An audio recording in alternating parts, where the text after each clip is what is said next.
On today's ChurchTechCast.com screencast show, can you add more than one scheduled event in the scheduler in ProPresenter 6?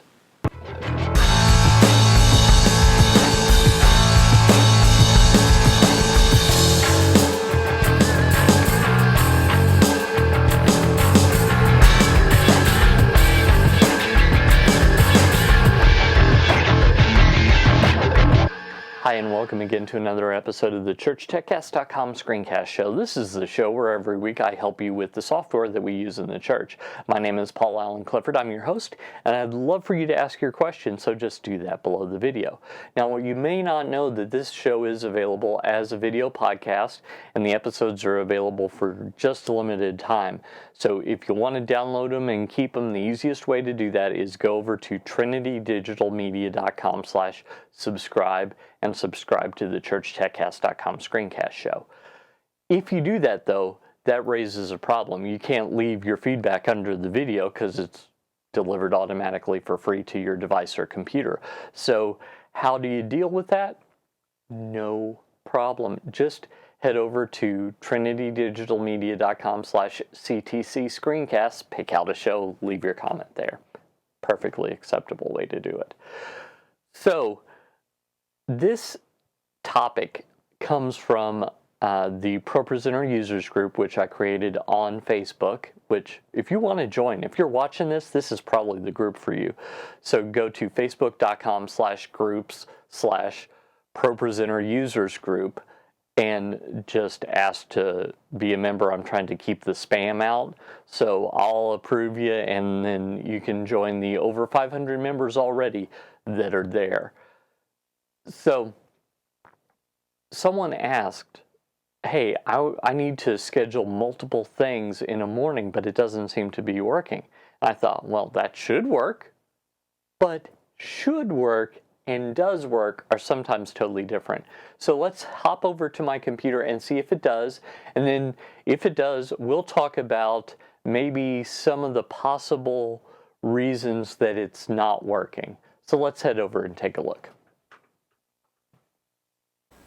So here's the first item in the scheduler. You'll notice I have this all set up, so in a minute, according to my clock up here, I expect that this will change to the loop down here. But I'm not going to click on it. I'm just going to keep my hand clear over here, and we'll see if that does in fact do it.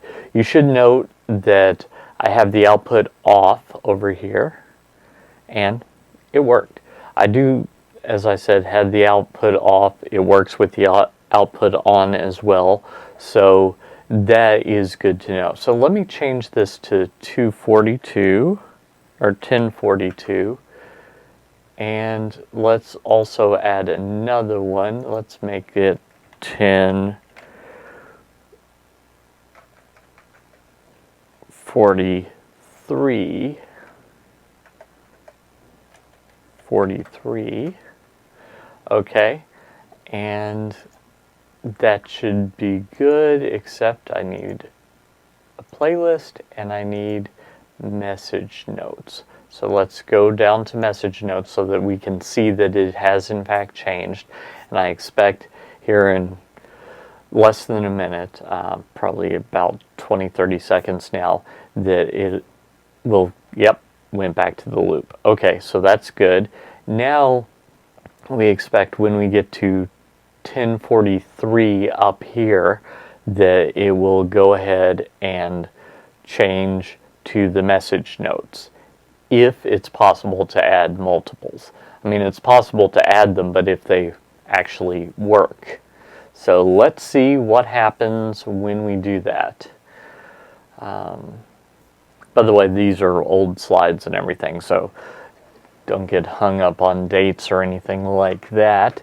This was just some stuff I had in the background, and again, I'm not using the registered version because I don't need that here at home. I'm not presenting or anything like that. This is just for educational purposes so that people can use ProPresenter a little bit better. But let's See if this, yep, and that changed. So in response to the question of whether you can add multiples, apparently you can. So if you can add multiples in the scheduler, different ones, then the next question becomes, if it's not working for him, why isn't it working for him? There's a couple of reasons. First off, depending on the build, sometimes this repeat function doesn't work. So that's one thing that I would look to keep in mind. I had no repeat on these. Secondly, I've made this mistake before where I had AM instead of PM and PM instead of AM. So that's an easy mistake to make. Also easy to have the wrong date and wrong playlist, wrong item in the playlist, things like that. So those are the things that I would look for first.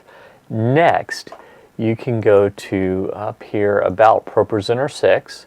You may not know that you can do this, and you'll see version 6.0.12 build 15052. That is helpful because sometimes things break. Sometimes they unbreak, just depending on the build. So one trick that I do when I'm dealing with ProPresenter is, if everything is working as I expect it to, I keep one build back. So when I started this, it asked me to upgrade. I'm not going to upgrade right now. But I would also keep the keep in mind where this version is on the Renewed Vision site, so that if I wanted to go back to this version, I could. Then, secondly, when I upgrade, I'm going to upgrade with as much time as possible before I need ProPresenter again. So I'm never going to upgrade right before a weekend service. That's just asking for trouble. This is across the board on all software, but in the case of ProPresenter, I wouldn't do it. Secondly, stay one version back so that you have a chance to hear if there are any problems, because there's enough people that just automatically upgrade that you can check and hear if there are problems and skip one if you need to. Thirdly, once you upgrade, test out all the functions that you use every time and make sure that they all work. And if they don't, try going back to a previous version. If they do, great.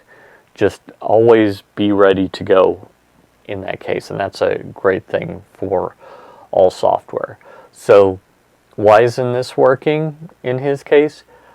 My suspicion is it's the build number or it's operator error. One of those two is going to be the cause, and I do know that the version that popped up, they said something about the repeat having an issue. So it's possible that that's actually been fixed since when he asked the question and when he when I gave the response.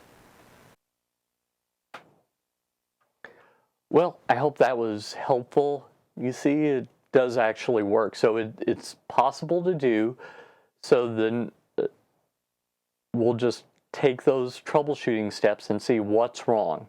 Remember, anytime something used to work in ProPresenter, it's always worth checking the version number, the build version, because sometimes as they're fixing other things, they'll leave out a semicolon here or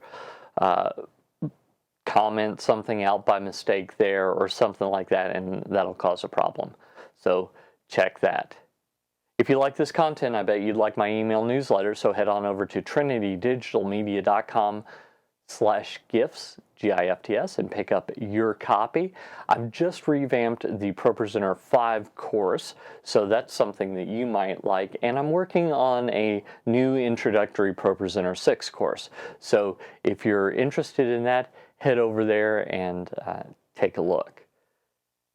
By the way, don't forget this content is provided for you free of charge, but if you need any church tech training, head over to my store and see if any of the things are right for you. So that's located at trinitydigitalmedia.com/store. Until next time, this is Paul Allen Clifford with trinitydigitalmedia.com. Go out and change eternity.